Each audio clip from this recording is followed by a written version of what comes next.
옛날에 탈레스라는 그리스 철학자가 있었다고 합니다. 하루는 어떤 사람이 그에게 찾아와서 선생님, 이 세상에서 무엇이 가장 어렵습니까? 물었다고 합니다. 세상에 가장 어려운 것, 세상에 가장 어려운 것은 자신을 아는 것이라 그렇게 말했다고 합니다. 그래서 연이어서 그러면 세상에서 가장 쉬운 건 뭡니까? 세상에서 가장 쉬운 것은 남 이야기하는 것이다. 그래서 그 이후로 우리는 많은 사람들이 남 이야기를 많이 합니다. 그래서 주님은 사실 예수님 믿는 우리에게 이 가장 어려운 일을 이미 해 주셨습니다. 우리 예수님의 말씀을 들어보면 곳곳마다 주님은 예수 그리스도를 따르는 우리가 어떤 존재이니 또 어떤 일을 하는지를 너무나도 잘 설명해 주시고 계시기 때문인 것입니다. 오늘의 본문의 그 말씀이 그 한 가지입니다. 너희는 세상의 소금이요 세상의 빛이다. 우리는 여행을 갈 때 목적지를 딱 정해놓고 내비게이션을 따라가지요. 내비게이션을 자꾸 점검하면서 내가 제대로 가고 있는가 항상 비교하면서 가게 됩니다. 마찬가지로 우리 인생길을 살아가면서 내가 진짜 제대로 가고 있는가, 나의 목적지는 천국인데 내 천국길을 제대로 가고 있는가, 나는 예수 믿는 사람인데 예수 믿는 사람으로서 제대로 살고 있는가 항상 비교하면서 가게 되는 것을 볼 수가 있습니다. 그러므로 나의 정체성, 내가 누구고 어떻게 살아가야 하는다는 이 문제는 단지 우리가 예수 믿을 때 알고 그때만 생각하는 것이 아니고 사실은 우리가 주님 나라 갈 때까지 늘 생각하면서 나의 삶을 비교하면서 내가 제대로 가고 있냐, 그렇지 않으면 맞춰가면서 계속 생각해 가면서 살아야 할 문제인 것입니다. 사실 나의 정체성을 알고 그 정체성에 합당한 삶을 살아간다는 것이 사실은 우리에게서는 가장 보람되고 행복한 인생을 사는 길인 것입니다. 내가 30년, 40년 열심히 살았어요. 근데 알고 보니까 방향이 틀렸어요. 아니네 하고 방향을 바꾸는 순간 우리는 3, 40년이라는 오랜 시간을 낭비할 수밖에 없는 거죠. 그러므로 우리는 예수님이 우리에게 주신 이 정체성이 진짜 나의 삶에 제대로 발휘가 되고 이대로 살고 있는가를 늘 생각하면서 살아야 되는 것입니다. 그래서 우리는 오늘 말씀을 통하여 주님이 주신 그 정체성과 나의 삶을 비교하면서 한번 말씀을 묵상하기를 원합니다. 주님께서는 우리에게 어떠한 정체성을 가르쳐 주셨습니까? 본문에서는 주님은 너는 세상의 소금이요 너희는 세상의 빛이라 하고 말씀해 주셨습니다. 이것이 주님이 나에게 주신 정체성이에요. 내가 막 철학자처럼 공부해서 생각하는 게 아니고 내가 예수 그리스도를 믿는 순간 하늘과 땅을 지으신 나의 창조주가 나에게 주신 정체성인 것입니다. 여러분이 이 자리에 앉아 있을 때 여러분이 나는 진짜 세상의 소금인가, 세상의 빛인가 그런 느낌이 안 들 수도 있어요. 그러나 주님이 여러분이 그렇다고 말하니까 우리는 그것을 받아들이는 것입니다. 우리가 예수 그리스도를 믿는 순간 우리는 의롭다함을 받았습니다. 그래서 하나님은 우리에게 성령님을 보내셨습니다. 성령님은 우리 안에 오셔서 양자의 영으로 우리로 하여금 하나님을 아버지라 부를 수 있도록 하셨습니다. 우리가 하나님의 아들이 된 순간 우리에게는 성령의 그와 같은 생명력과 성령의 열매가, 성령의 은사가 우리를 통하여서 흘러나게 된 것입니다. 그래서 우리는 비록 육신은 옛 창조에 속한 육신을 입고 살지만은 우리의 속사람은 새롭게 태어난 새로운 피조물이기 때문에 우리는 새로운 피조물의 그 권세와 능력으로 하루하루를 살고 있는 것입니다. 그래서 우리 이와 같은 존재인 우리를 향하여 주님은 너희는 이제 세상의 소금이다, 너희는 세상의 빛이다 하고 우리를 정의하여 주시는 것입니다. 첫째로 우리는 세상의 소금이라 하십니다. 세상의 소금은 짠맛을 가졌다 하는 것입니다. 소금이 짠맛을 가졌기 때문에 소금은 부패를 방지합니다. 특별히 음식을 썩는 것을 방지합니다. 시거나 썩는 것을 방지합니다. 냉장고가 없는 옛날에는 모든 것을 소금을 통하여서 음식을 썩지 않게 했습니다. 특히 한국 사람들은 음식 절이는 데서는 아주 대가들이에요. 한국 음식 다 보세요. 소금 안 들어가는 게 있나? 우리가 먹는 국, 찌개, 반찬, 무슨 절임, 장, 소금 엄청나게 집어넣습니다. 그래서 혈압이 올라갈 때까지 집어넣어요. 근데 사실 이게 굉장히 중요한 거예요. 소금 없으면요, 사람이 비실비실해서 병들어서 되게 일찍 죽는데요. 왜냐하면은 소금이 우리 몸 안에 들어가서 이 균의 번식을 막는다는 거예요. 그래서 소금 너무 안 먹으면요, 염증이 많이 생기고 또 여러 가지 몸에 있는 그런 있어야 될 것들을 못하기 때문에 면역이 마비가 된다는, 면역이 파괴된다는 거예요. 그래서 하루에 적어도 20g은 이상 먹어야 된대요. 근데 한국 사람은 내가 볼 때는 여러분 반찬만 제대로 먹어도 걱정할 필요가 없어요. 하도 짜게 먹으니까. 그래서 우리 성도들은 거듭난 순간 아예 우리 정체성 자체가 짠 존재들이에요. 짠 존재. 그렇다고 너무 짜게 다른 사람한테 대하지 말라고. 짠 존재라는 것은 세상의 부패를 막는 그 같은 능력을 가진 존재들이라는 것입니다. 나 때문에 내가 가는 어느 곳이나 진짜 의롭고 부패가 방지되기를 예수의 이름으로 축원합니다. 내가 존재하기 때문에, 우리 교회가 존재하기 때문에 우리가 사는 이 사회가 건전하고 부패되지 않는 그러한 사회가 될 수 있도록 우리는 힘써야 될 것입니다. 예수 믿는 사람들이 흩어져서 주중에 그 사람들이 정치가가 되고 사업가가 되고 변호사가 되고 교사가 되고 가정주부가 되고 어느 곳에 있든지 그들은 짠맛을 내서 세상의 타락과 부패를 막는 일을 하는 것입니다. 외국 사람들이 한국을 방문하면서 놀라는 것이 한국에는 그 흔한 좀도둑이 없대요. 그래서 커피집에 가서나 식당에 가서 자기 자리를 맡아놓을 때 자기 스마트폰이나 거기다가 지갑 아니면 그걸 딱 올려놓고 음식 타러 간다는 거예요. 사람들이 놀라는 거예요. 특히 남미에서 온 사람들은 기절을 한다는 거예요. 이럴 수가. 거기는 스마트폰 들고 가다가 누가 오토바이 타고 가다 탁 낚아채고 가는 동네인데 거기는 아예 훔쳐가라고 갖다 놓으니 근데도 안 훔쳐가요.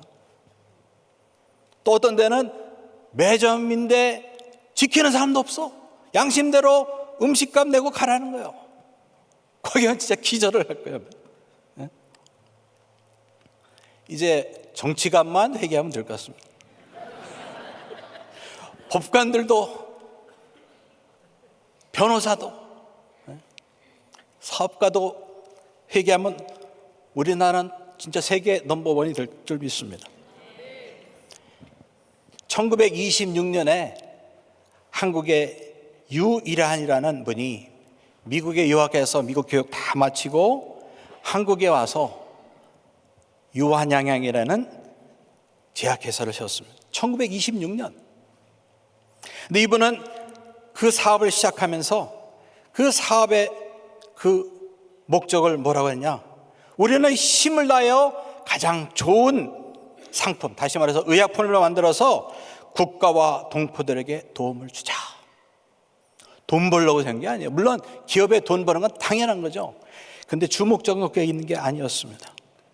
그래서는 가장 돈 많이 버는 그러한 의약품을 만드는 게 목적이 아니고 가장 그 당시에 한국 백성이 뭐 때문에 가장 아파하고 어떤 일에 참 괴로워하는 것을 보고 가장 싸고 좋은 약을 만들어서 보급하는 데 힘쓴 것입니다.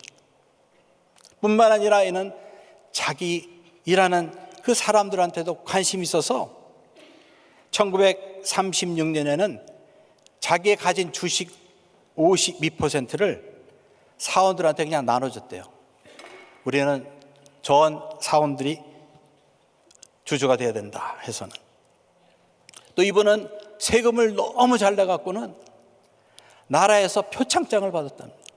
야, 너 같은 사업가라면 진짜 우리나라 부패 걱정할 것 없다 하면서 표창장을 줬습니다. 그리고 이분이 돌아가실 때는 유언을 써서 자기의 모든 재산을 사회에 환원했습니다. 참 대단한 기독교인입니다.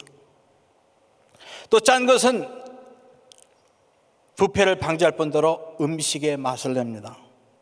우리가 설렁탕을 먹을 때 소금을 안 넣으면 무슨 맛으로 먹습니까? 여러분이 스테이크를 먹을 때 소금과 후춧가루를 안 집으면 무슨 맛으로 먹습니까? 소금은 맛을 내게 하는 거예요. 소금은 너무 흔한 것이기도 하지만 없으면 진짜 이거는 우리의 삶에 큰일 나는 겁니다. 그렇게 귀한 존재가 소금입니다. 그래서 과거에는 소금이 너무 귀해서 소금으로 일꾼의 월급을 줬다는 거예요. 그래서 영어로 셀러리라 해서 셀이라는 게 소금이라는 뜻이에요. 스페니쉬로 쌀 그러니까 소금이 알아들더라고. 소금은 귀한 존재예요. 왜냐하면 이 세상을 썩지 않게 하고 또 이 세상에 맛을 주는 존재이기 때문에 그렇습니다. 바로 우리가 여러분이 그와 같은 존재라는 것입니다. 우리 때문에 세상이 살맛 나는 거예요. 아까 유일한 같은 그 같은 분 때문에 우리나라가 더 살맛 나는 그런 나라가 된 것입니다. 미국도 그렇죠. 미국이 그나마 세계의 강대국이 되고 미국이 그렇게 세상 사람이 부러워하고 막 머리 싸매고 들어오려고 하는 나라 된 이유가 뭐냐 따져보면은 미국이 그와 같은 기독교적인 사고방식으로 세운 나라고 기독교인들이 참 많은 나라라는 거예요.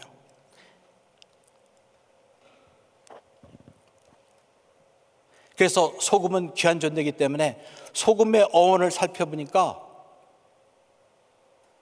하얀 소자에다가 금금자, 하얀 금이라는 거예요. 여러분은 다 하얀 금 같은 존재라는 거예요. 그렇게 귀하다는 거예요, 하나님의 눈에. 그래서 여러분은 내가 이 세상의 소금이구나. 이거를 진짜 귀하게 여기고 그 정체성대로 우리는 살아야 될 줄 믿습니다. 둘째로 주님은 그의 제자들에게 너희는 세상의 빛이라 했습니다. 산에 있는 동네가 멀리까지 그 빛을 볼 수가 있듯이 우리는 주님이 그 세상에 심어놓은 그 빛나는 그 같은 마을과 같다는 것입니다. 한 사람 한 사람의 빛은 너무나도 미약할지 모르지만은 교회가 세상에 모여서 세상에 빛을 비춘다는 겁니다. 그래서 세상은 우리 때문에 소망을 보게 된다는 거예요. 빛이 전혀 없는 것을 생각해 봅시다. 빛이 당장 없으면요 두려운 거예요. 내가 당장 한 발짝 뛰었을 때 내가 절벽에 떨어질지 아니면 앞에 뭐가 있는지 어떻게 알아? 빛이 있기 때문에 우리는 여기에 뭐가 있구나, 여기에 뭐가 있구나 방향을 잡고 갈 수 있기 때문에 안전한 것입니다. 빛이 없는 곳에는 절망과 혼돈밖에 없지만은 신라 같은 빛이 있는 곳에는 거기는 안전하고 확신 있고 때로는 빛은 우리에게 또 따뜻함을 주기 때문에 거기에서는 또 생명이 있는 것입니다. 그래서 주님은 우리가 이 세상에 거하는 동안 나를 소금과 세상의 빛이라 하시면서 너희는 이제 너의 정체성에 합당하게 살아라 하고 말씀하여 주시는 것입니다. 그래서 저는 이 교회가 우리 성도가 기독교인이 여같이 소금과 빛으로 세상에 살았던 그 예들을 한번 생각해 봤습니다. 많은 사람이 그렇게 살았습니다. 특별히 1700년대 영국을 보면은 그랬습니다. 당시 영국은 산업혁명이 이제 시작되면서 도시에 사람들이 막 집중하면서 도시에 사는 많은 영국 사람들이 가난하게 살고, 그 다음에 거기 어떤 도와줄 수 있는 그런 여러 가지 시설이 없어갖고는 너무나도 힘들게 살았고, 술주정뱅이 많고 창녀가 많고, 참으로 그와 같은 세대였다고 합니다. 그랬을 때 성공의 요한 웨슬레라는 젊은 목사가 있었는데, 이분이 성령을 받았어요. 성령을 받고 설교를 하니까 사람들이 너무 은혜를 받고 변화를 받는 거예요. 그런데 성공회는 그 말씀을 찬성을 하지 않으니까 너는 우리 교회는 못 와 하고 성경회 안에서 복음을 전파하는 것을 막았다고 합니다. 그런데 웨슬레는 자기 친구 조지 위필 같은 사람 때문에 이제 복음을 전할 때 옥외에서 말씀을 전하게 되었습니다. 그런데 옥외에는 사람들이 너무나도 많이 있고, 그들에게 복음을 전할 때 그들은 은혜를 받고 변화를 경험하게 됐습니다. 그래서 요한 웨슬레는 일평생 밖에서 옥외 설교를 했습니다. 그래서 말 타고 전 영국을 돌아다니면서 복음을 전했습니다. 그래서 어디 가다가 사람이 있으면은 거기 딱 내려서 말씀을 전하는 거예요. 그럼 사람들이 듣고 회개하고 예수를 믿게 되는 것입니다. 시장이나 광장이나 일터나 사람들이 있는 곳에는 설교를 했습니다. 그래서 영국의 각 지역마다 예수 믿는 사람들이 생겼습니다. 그래서 이 사람들은 이 요한 웨슬레의 말씀을 따라서 살게 됐는데, 요한 웨슬레는 이 사람들을 위해서 10명이나 12명의 조직을 만들어줬어요. 그래서 그 사람끼리 일주일에 한 번씩 모여서 말씀 같이 나누고 같이 기도하고 성만찬하고 교제하게 했습니다. 뿐만 아니라 요한 웨슬레는 이들에게 선행과 믿음의 실천을 강조했습니다. 그래서 그 지역사회에 가난한 사람, 병든 사람, 갇힌 사람, 나그네들, 지체장애자들, 소외된 자를 섬기라고 했습니다. 그래서 이들은 그 말씀 그대로 받아서 팀을 조직했습니다. 그래서 한 팀은 그 지역사회에 아픈 사람을 다 찾아다녔습니다. 또 어떤 팀은 교도소를 방문했습니다. 교도소에 가면요, 그냥 형편이 없었어요. 오히려 교도소에 들어가서 병들어서 일찍 죽었어요, 사람들이. 그래서 그 사람들 가서 위로해주고 그 사람들에게 복음을 전했습니다. 또한 가난한 사람들, 고아, 가부와 홈리스들을 위해서는 돈을 모금해서 도와주고 옷과 음식을 나눠줬습니다. 또 고아원을 만들었고, 또 의료 기술이 있는 사람들은 무료 진리소를 만들어서 무료로 도왔습니다. 또한 돈이 없어서 학교를 보내지 못하는 그 가정을 위해서는 학교를 만들었습니다. 그래서는 학생들을 가르쳤습니다. 또 신용조합을 만들어서 무료로 빚지 않고 이자 받지 않고 돈을 빌려주기도 했습니다. 또 그 당시에 영국의 만연하는 도박과 술을 배척하는 운동을 벌여서 전 영국 사회가 도박하고 술 마시고 하는 것을 악하다고 생각하고 못하게 했습니다. 또 길거리에 있는 불황자들과 매춘문과 포주와 도둑들에게는 복음을 전파했습니다. 또 가난한 노동자들을 위해서는 그들에게 노동조합을 결성해 주었습니다. 또 어린 어린아이들이 공장이나 광산에서 학대당하는 것을 방지하기 위해서 그들을 위한 법도 만들어서 어린아이들을 보호했습니다. 그래서 이와 같이 너무나도 좋은 일들을 많이 하니까 많은 사람들이 이 사람들과 같이 예수 그리스도를 믿게 되었습니다. 또 많은 사람들이 부름을 받아서 주의 종으로 헌신했습니다. 그래서 웨슬레는 이 사람들을 보아놓고 너희는 가장 필요로 하는 사람들에게로 가라 하는 메시지를 줬습니다. 그래서 이분들은 웨슬레처럼 가난하고 소외된 사람들에게 가서 복음을 전파했습니다. 그래서 이와 같은 노력을 통해서 순식간에 감리교의 영향력이 온 영국을 덮게 된 것입니다. 그래서 미국보다도 훨씬 이전에 영국은 노예제도를 폐지하는 나라가 됐습니다. 또 영국에서 어린아이들을 돌보고 복음 전하는 주일학교가 시작이 되었고, 영국에서 청년들을 돌보고 복음 전파하는 YMCA가 시작됐고, 또 구세군 잘하는 셀베이션 아미가 시작이 되었습니다. 이것이 다 감리교회의 영향인 것입니다. 그런데 이와 같은 것과 비교해서 프랑스에서는 어떤 일이 있었느냐? 프랑스는 이와 같은 사회적인 불만을 폭력으로 분출하게 된 것입니다. 그래서 혁명이 일어났습니다. 그래서는 왕도 길로틴으로 그냥 묵 잘라버리고, 또 그 혁명을 시작한 사람 나중에 보면은 다 길로틴으로 죽게 됐습니다. 그러나 영국은 오히려 평안하고 가장 세상에서 선교를 많이 하는 나라가 됐습니다.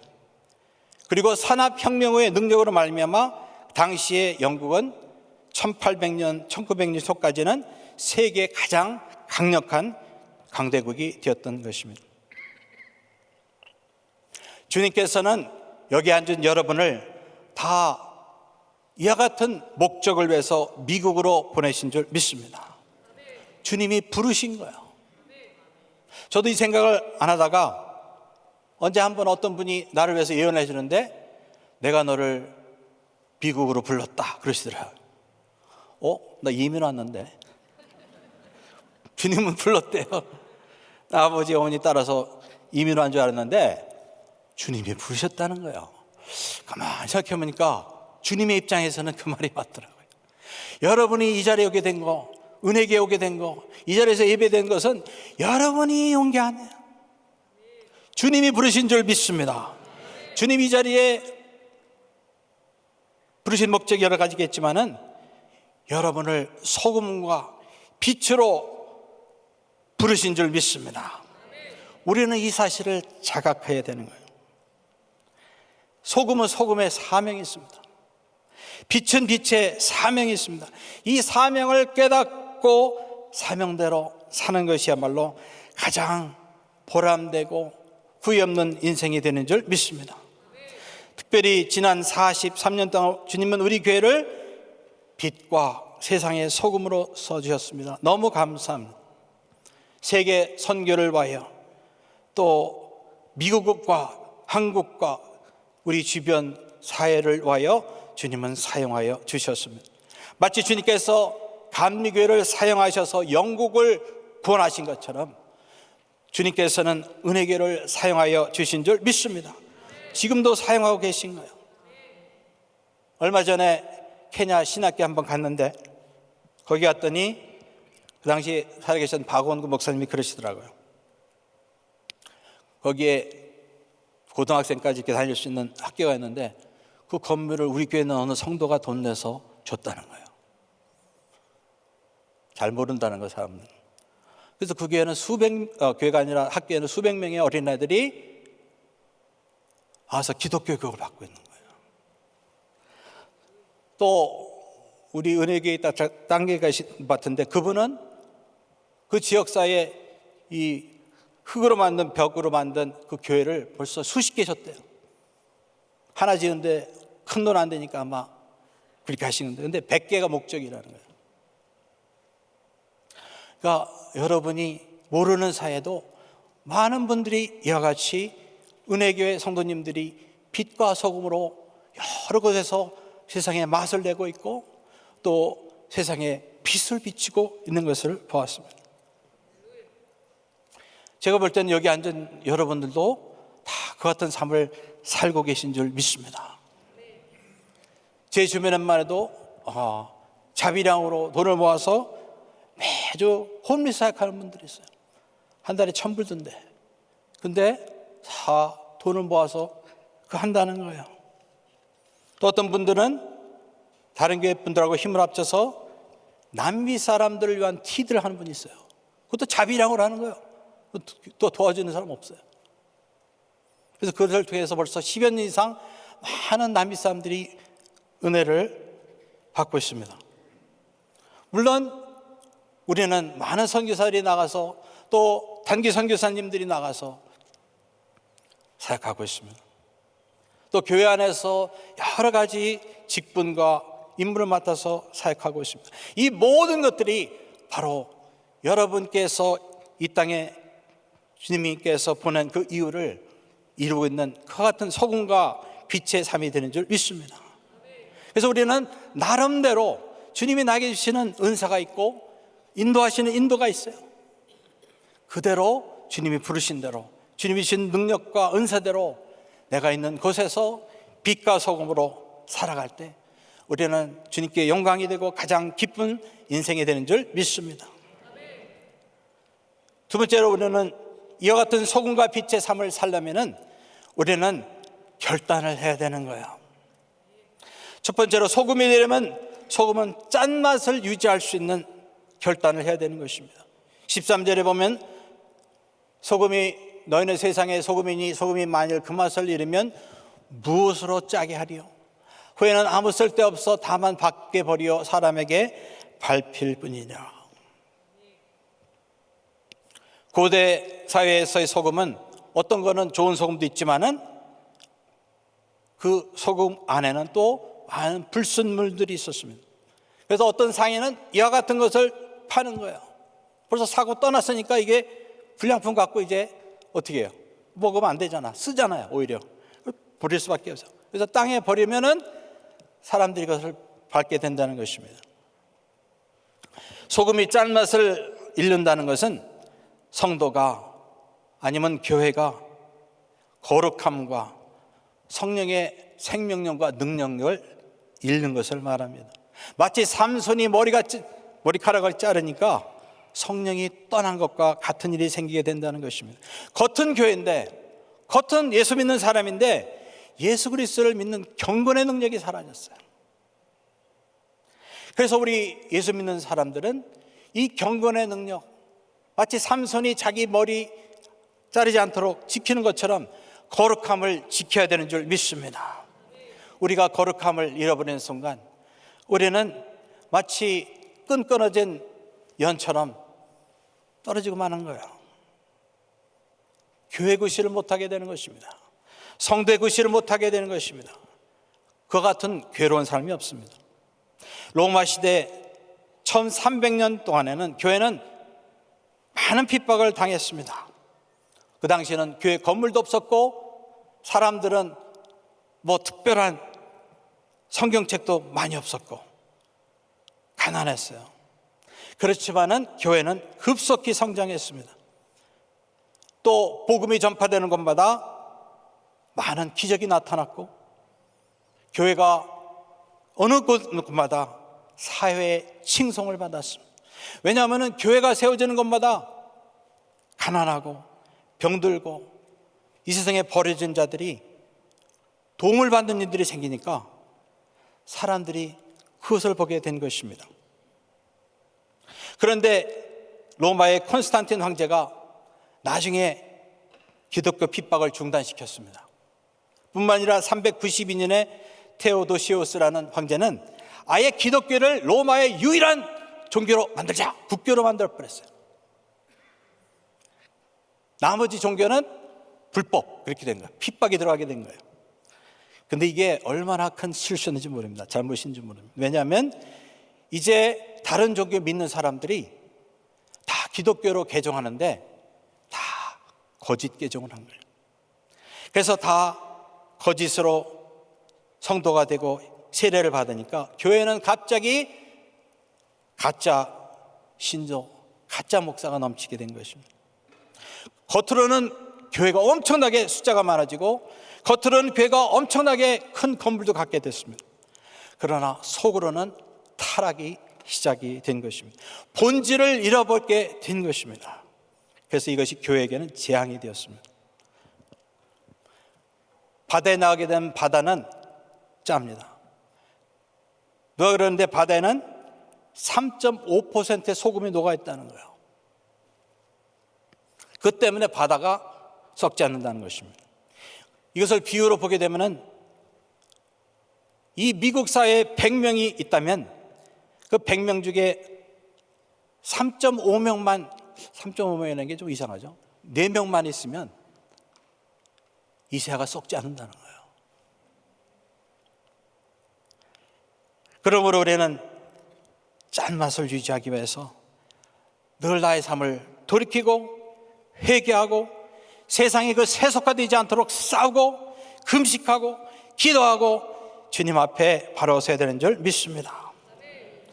또 빛의 구실을 하려면은 빛을 가리는, 나를 가리는 그것을 과감히 우리는 던져버려야 됩니다. 15절에 사람이 등불을 켜서 말 아래 두지 아니하고 등경 위에 두나니 이러므로 집안 모든 사람에게 빛이 있느니라. 여기서 말이라는 말은 그릇을 말합니다. 어떤 그 곡식을 잴 때 쓰는 그릇을 말합니다. 근데 빛을 그 그릇으로 덮어두면 무슨 빛이 나겠어요? 곧 꺼져버리고 말죠. 또 등경 위에 둔다는 말은, 등경은 대를 말합니다. 등대를 말해요. 높이 들수록 많은 사람이 빛을 보게 된 것입니다. 성도가 빛을 내지 못하도록 세상과 마귀는 두려움을 가져다주고 핍박을 가져두고 때로는 안일과 어떤 유혹을 통하여서 게으르게 하고 내 사명의 길을 가지 못하도록 방해하는 것입니다. 그러므로 우리는 그 순간 우리를 두렵게 하고 우리로 하여금 타협하게 하고 좌절하게 하고 게으르게 하고 하는 것들을 과감히 떨쳐버려야 되는 것입니다. 특별히 낙심하게 하는 것들을 떨쳐버려야 되는 거예요. 갈라디아서 6장 9절에 우리가 선을 행하되 낙심하지 말지니 피곤하지 아니하면 때가 이름에 거두리라. 우리가 믿음으로 심은 것은 지금 당장 아니면 빠른 시간 내에 여름이 없다 하더라도 언젠가 열매를 풍성히 맺게 하는 줄 믿습니다. 레나벨 로빈슨이라는 미국 여자분이 있었습니다. 이분은 미국에서 간호원으로 또 나중에 공부해서 방사선 치료 박사로 섬긴 분입니다. 그런데 59살이 되던 해 이분은 결심을 하고 미국을 떠나서 어디로 오느냐? 한국에 옵니다. 한국에 와서 간호원으로 아니면 의사로서 무료로 섬겼습니다. 1963년도입니다. 감리교 선교사로 왔습니다. 근데 가만히 보니까 한국에는 간질 환자가 있는데 약이 없는 거예요. 그래서 이분은 자기가 미국에서 간질 환자가 먹는 약이 있다는 걸 알고 미국에 와서 돈을 주고 사서 그것을 무료로 한국에 있는 간질병 환자한테 나눠주기 시작했습니다. 때로는 자기 돈을 쓰면서 또 장미회라는 그 같은 선교 기관을 만들어서 돈을 모아서 많은 사람을 섬긴 것입니다. 이렇게 섬기시다가 70세에 은퇴했지만은 미국으로 돌아오지 않냐고 중요한 일들은 다 한국 사람이 그 장미회를 운영하게 하고 자기는 평회원으로서 90세까지 한국에서 혼자서 선교사로 섬겼습니다. 하루는 저희 어머니가 장미회를 찾아갔어요. 왜냐하면 큰아들이, 제가 큰아들이거든요. 어렸을 때 저희 아버지가 저를 딱 업고 기찻길 옆에서 양이 아니라 염소를 풀 때 끼고 있었는데 기차가 그냥 지나가는 바람에 내가 그냥 놀라버린 거예요. 그 다음부터는 끄떡하면 막 일어나서 막 병기하고 막 그런 거예요. 그래서 돈 엄청나게 썼답니다. 고쳐보려고. 근데 무슨 현상이냐면 어떤 날은 이렇게 악몽을 똑같은 걸 꾸고 꽉 소리 내면서 일어나갖고는 막 몽유병처럼 막 돌아다니는 거예요. 근데 찾고 찾다가 저희 어머님이 거기 그런 도움 주는 양이 있다. 그래서 찾아가신 거예요. 약 달라고. 주겠다. 근데 조건이 있다. 다음 주부터 교회를 가셔야 됩니다. 그래서 저희 어머님이 약속하고 약속을 지키기 위해서 그 다음 주부터 교회를 다니기 시작한 거예요. 그러다가 저희 누님도 교회를 다니기 시작하고 저도 그 교회 다니다가 시험 들어서 말았고 그래서 가만히 생각해보니까 저희 가정에 복음이 처음 들어오게 된 게 그 장미회 그것 때문에 된 거예요. 그래서 나중에 제가 찾아보니까 레나벨 로빈슨이 아직도 살아계시더라고. 노스캐롤라이나의 어떤 감리 선교사 요양원에서 살아계신데 나이가 그렇게 그 당시 100세가 넘었거든요. 들으셨는데도 정신이 따뜻한 거예요. 그러니까 매일 몇백 명의 목사님들을 위해서 기도한다는 거예요. 그래서 근데 그냥 어떻게 하겠습니까? 제가 카드를 보냈어요. 꽃하고. 저와 제 가족은 당신 때문에 복음을 믿게 됐습니다. 목사로 섬기고 있습니다. 감사합니다. 그랬습니다. 이분이 98년에 2009년에 죄송합니다. 106세로 돌아가셨어요. 근데 참 그분은 빛과 소금의 삶을 사셨더라고요. 의사로서 얼마나 편한 은퇴 생활을 할 수 있었겠어요. 그런데 한국으로 오신 거예요. 1963년도 한국은요 진짜 가난했어요. 근데 한국에 오셔서 30년을 지내시면서 여기 오셔도 한국 교회를 위해서 그렇게 기도하고 그러시는 분인데 간질병 환자들에게 특별히 복음을 전했습니다. 근데 이 장면은요 지금도 우리나라 사람들이 이제는 다른 나라에 가서 섬긴대요. 동남아시아 한 3, 4개국에 가서 똑같은 일을 하는 거예요. 이제는 우리나라도 돕는 나라가 된 거예요. 돈 모아서 약까지 가서 막 섬기는 거예요.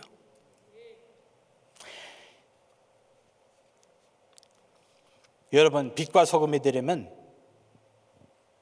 레나 벨 로메슨처럼 소금병을 떠나야 되는 거예요. 소금이 소금병을 떠나서 맛없는 음식 위에 뿌려져야 되는 거예요. 그 녹아져야 되는 거예요. 빛은 등경을 떠나야 되는 거예요. 그래야 소금이 될 수 있고 빛이 될 수 있는 거예요. 아브라함처럼 또 모세처럼 다윗처럼 사명의 자리에 가야 되는 거예요. 그러기 전에는 소금이 될 수 없습니다. 그러기 전에는 빛이 될 수 없습니다. 우리의 편안한 그 자리, 컴포트존을 떠나야만 되는 거예요.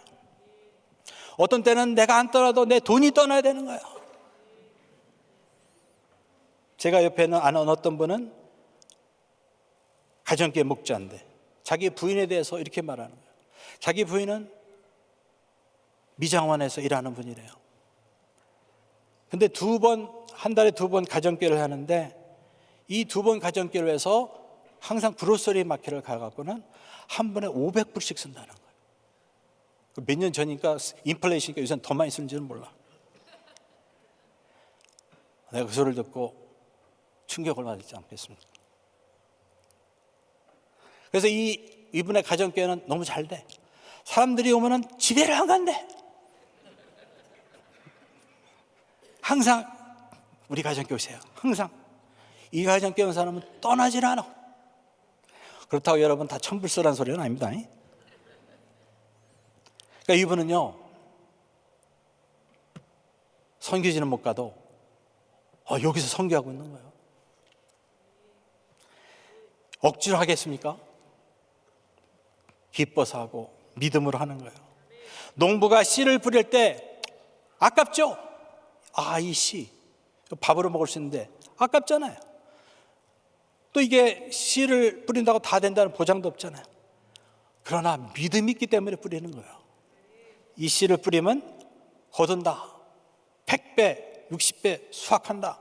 그 믿음이 있어서 뿌리는 거죠. 우리도 마찬가지입니다. 여러분이 열매가 풍성한 인생이 되려면 뿌려야 되는 거예요.